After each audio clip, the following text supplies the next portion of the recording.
Hello everyone, and welcome to Extreme Graphics Tech. My name is Angelo, and today I want to talk to you about my views on the RTX 4070.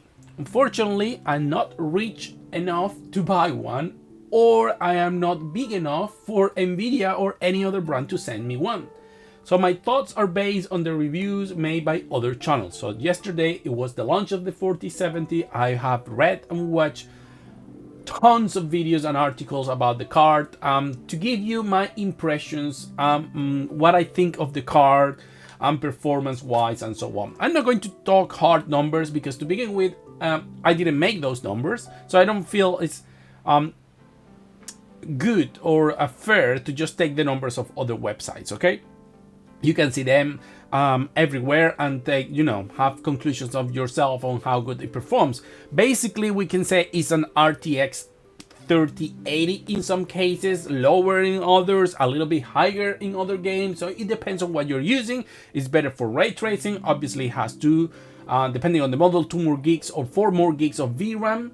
And obviously it has the DLSS 3 and some other options that were not included in the RTX 3000 series. But of course, the biggest problem everyone is talking about and commenting is the fact that this card, yes, is basically a 4070 that equals a previous generation 80 series, which normally is not the case because the 70 series should be more higher. So it seems like the improvement is not that big.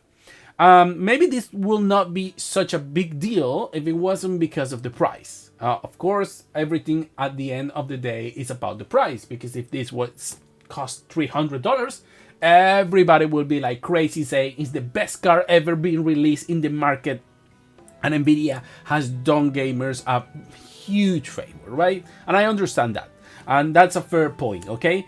However, I want to say that yes, this car is a little bit overpriced. I will think that $600 is a little bit too much, even in current market for this car, even though it's probably one of the more affordable one, and also one of the cutest car I have seen, because it's very small, especially when we are used to huge size car occupying 4 slots and needing like a new house to fit them in. And this car is quite small for what I'm seeing, and it looks quite nice. And obviously, I wanted just to make a new build, just to fit this thing in a very tiny case. But as I said, I unfortunately don't have. I'm not rich enough or famous enough for anybody to send me one of these cars, so I can have a first-hand experience with it. But what I would like to say is, I think this car should be around $450 to $500 at most. That's what I think the price should be. So I think $100 is a little bit too steep. And of course, you have other cars from AMD right now that are almost at the same price, that I will give you, on some respect, better performance and better qualities. For example, the 6950X XT, which is one of the fastest RDNA 2 car, or the fastest RDNA 2 car you can get. You can get it right now for around $620, which from my point of view is a bargain. It's a steal. It's really a good car, and the performance is quite great. You have very great raster performance. I think it's not going to be as great on RT, or maybe similar, but you have to count that NVIDIA is much better at ray tracing, and it has some use cases for it with the shader execution reordering SIR that will allow for ray trace game to perform better, like in the case of Cyberpunk Overdrive. And you have DLSS 3, and because unfortunately we still don't know what the situation is going to be with FSR 3, when we don't know if it's going to be working on RDNA 2 or is going to be exclusive to RDNA 3, so that is something we cannot anticipate. So for some, maybe 4070 is the way to go, because also they maybe do some professional work, and as we know, maybe CUDA is more accepted and supported in the professional market, so AMD has a lot of work there. However, if you're planning just to game and you don't care about ray tracing that much, that doesn't mean you're not going to be using ray tracing, but it's not the strongest part of it. I think that probably the 6950 XT is a much better buy, especially considering that it has 16 gigabytes of VRAM, which is going to last you longer, even though I don't think 8 gigabytes is obsolete, and don't quote me on that, but what I'm saying is not that you should go and buy an 8 gigabyte car. What I'm saying is that and I'm making a video about it to talk. And what I'm saying is that it's not obsolete. Okay, if you already have one, I'm going to prove that you can still play at very good quality with 8 gigabytes of VRAM.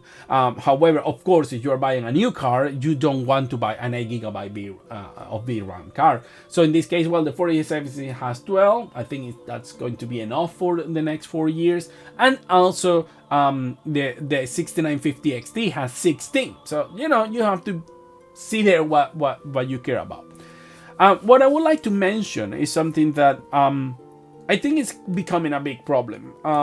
Some people don't seem to understand sometimes where things are headed or to who are they addressed to. What I mean with this is, many people are like a little bit angry that, you know, if you have a 3070, the 4070 doesn't give you like enough reason to upgrade. And I don't understand this reasoning of thinking. Why is people who bought a 3070 2 years ago at launch, 3 years ago, or 1 year ago, or 6 months ago, looking for a reason to upgrade already? So I don't think the 4070 is aimed at people with a 3080 or a 3070. The 4070 is clearly a car for those that have a 2070 or a touring car or even a Pascal car. So you know what I mean? People are getting a little bit too. They need to have the new thing. They want to renew every 2 years. Okay. Yes, that's fine. You can do that, but then I don't see much point on complaining about pricing, because obviously you are always looking for a way to spend that money. Where you can just wait for another generation. In next year, we're going to have the new cars. By November, probably we're going to start seeing the new cars. And yes, for 70 series, it's probably going to take a little bit longer. So until 2025, you will have, but the jump then is going to be big enough for you to justify buying a new car. So I don't understand this trend of people always getting a little bit like anxious because they can't spend their money on the new thing. You know, if you are really that desperate to spend the money, then well, that's, you know, you are falling into the hands of Nvidia and AMD that are selling you the next bright thing, and you are wanting to buy it because instead of waiting until your car really cannot play, because nobody can tell me right now that they cannot play all games with a 3070. I'm sorry, but even with a 2070, you can still play everything. Now, if you are used to just put the resolution on ultra and forget about it, yes, but that's because you are falling for it.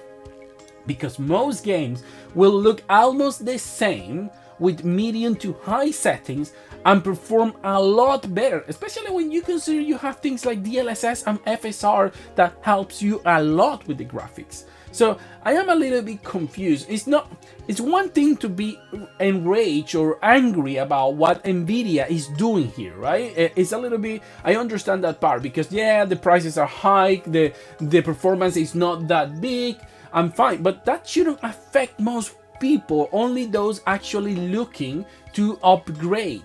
But I think if you still have a 10 series car, a 20 series car, this is a huge leap in performance. It's not the right price, but it's not like, anyway, you didn't save a lot of money over time. So $600 in this case will give you a lot of performance jump between a 2070, a 1070, a 1080. It is a huge jump in performance and VRAM, well, except if you had a 2080 Ti. In that case, do you still really need to upgrade, considering you I still have basically a 3070 with more VRAM if you had a 2080 Ti? So that's the part of the discussion that I don't quite agree with. I think people have this need to, it's not a big jump for the 3070, and I understand from a price performance criticism, like it should be better, but not because you want to upgrade. Because if you want to upgrade, then you obviously want to spend the money, and they are playing you because you want that jump in performance, even when it's not going to net you that big of a gain. So in that case, you have to jump for like the 4080 or the 4090, which is then what they are trying you to do, especially the 4080, which we know is absolutely overpriced. But I see a lot of people buying it, and I don't criticize them, because you have the money and you want to enjoy your games, and you can do it. Well, you know, why should you Why can't you enjoy, your time? We are here today. We don't know tomorrow. So yes, just do it. But I don't understand the angriness of people seeing this 2 year difference and wanting to upgrade and seeing it's only 30%. Okay, just wait and 2 more years and you're going to have probably 60 or 100% upgrade, maybe for the same money as the 600 now. So this is the part that I want to address, that I think, yes, it's fine to get angry at what Nvidia is doing with GPUs and performance. That's okay. But the thing that you want to get upgrade from a 3070 to a 4070 sounds more like a necessity of spending the money, even when you don't really need to. Now, if we want to get very picky, then I can say, well, you can just sell you 3070, you will get some money, and the 4070 will cost you what? Only $400-$300, because you can sell it for $300, probably $200, whatever, depending on how desperate you are to get rid of it. So we need to put things into perspective from my point of view, because then there is another situation where sometimes I don't understand. So you can just wait. AMD is surely going to release some mid-tier level cars, probably with more VRAM and better performance, or equal performance for probably a $50 to $100 less. So why don't you just wait? It's just because you want Nvidia.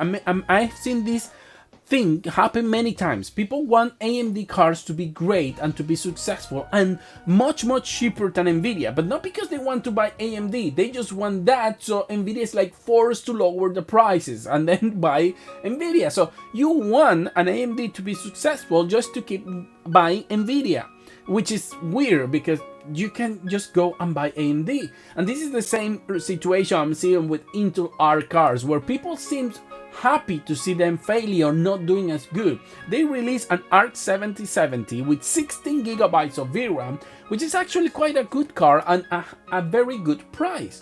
If depending on the car you have, maybe it's not a good jump because it's not going to net you a lot of improvement. But there is a lot of people with 10 series car or 20 series car that could easily jump into that, because new games run well. Yes, I understand some old games are not running that great. They're not running bad. They are not running that great. And I bet most of these people won't even play those old games. Oh, but I won't buy Intel. So how are we ever going to get out of this situation if everything we want is for Intel to fail, AMD to release great cheap graphic cards, so Nvidia is forced to lower the price so you can buy Nvidia? So at the end of the day, there is a reason why Nvidia has like 85% of the market when it comes to GPUs. People at the end prefer Nvidia, and that's why they put the prices they do, because you are going to buy them. And yes, you're saying, well, what are you talking about? You have a 4090 on your system, and yes, that's right. There is a reason I have it, and it's because it's the fastest car, and I do technical reviews, and I like to do them with the most performant car. If it was AMD, I would have an AMD car, because I like to show the game at their best quality settings possible, like the Cyberpunk Overdrive game and so on. I like to do those things just for my channel, because it's not my job. I don't live out of YouTube, but I like to do it for the sake of the people watching the videos. But over the years, I started buying graphic cards with that Trident when they had like half a megabyte of RAM, VRAM, and I've been going through the whole history of GPU 3D accelerators. I had the Voodoo, Riva TNT, ATI XT 1950 XT, and so on and so on. So I have always bought what I thought it was the best that I could afford at the time. So if my budget was $200, I would go and shop for the $200 cards that give me the best bang for the buck. It could be AMD, it could be S3 Verge, it could be Matrox. I didn't care. I just wanted what is the best I can get with $200. So talking about the RTX 4070, what is the best I can buy with $600? And I think at the moment probably is the 4070 on Nvidia sides and the 6950 XT on AMD side. So you can say, okay, what I'm looking for, this is it, and this are my $600. You are the one that has to spend the money wisely. Do I think the RTX 4070 is worth $600? No, I think it's worth $500. But still, I don't think that because it's a bad thing to buy just because it's not a big jump from the 3070 or the 3080, because that car is not aimed at you. You keep what you have. This car at $600 or better, $500, is aimed at people that are still in Turing or Pascal or even older generations, that now they can do a big jump on a relatively decent price, getting 12 gigabytes of VRAM, DLSS 3, and ray tracing and other goodies that Nvidia has. If you don't consider any of these things good enough, then you can go to the 6950 XT, and it still is the same story. If you have a 3070, you may consider the 6950 XT good enough. I don't think I will do the jump for that big little of a gap. I will still keep my 3070, but anyone with a Turing or a Pascal car can do the jump to AMD to a 6950 XT for $600, and that's it. They will have a big jump. So either you wait for RDNA 3 in this case and wait for what AMD is going to be releasing probably in the next few months, or you keep your card. You don't have to be upgrading your GPU every 2 years. And that's the thing that I think I wanted to address in this video more than to talk about the fact that the RTX 4070 is not the best deal, but it's not the worst deal either that there is out there right now. You can do much worse in terms of ratio performance per price, which is the RTX 4080, for example. It's a small car, it's very efficient, you can use it for many builds, and so I don't think it is a bad car per se. I just think it's a little bit overpriced, but I think the rage about the performance over the previous generation is unwarranted, because you don't need to upgrade. You just don't. If it's not bringing you, just don't. That's it. That's all I have to say. Hope you like this video, and see you in the next one.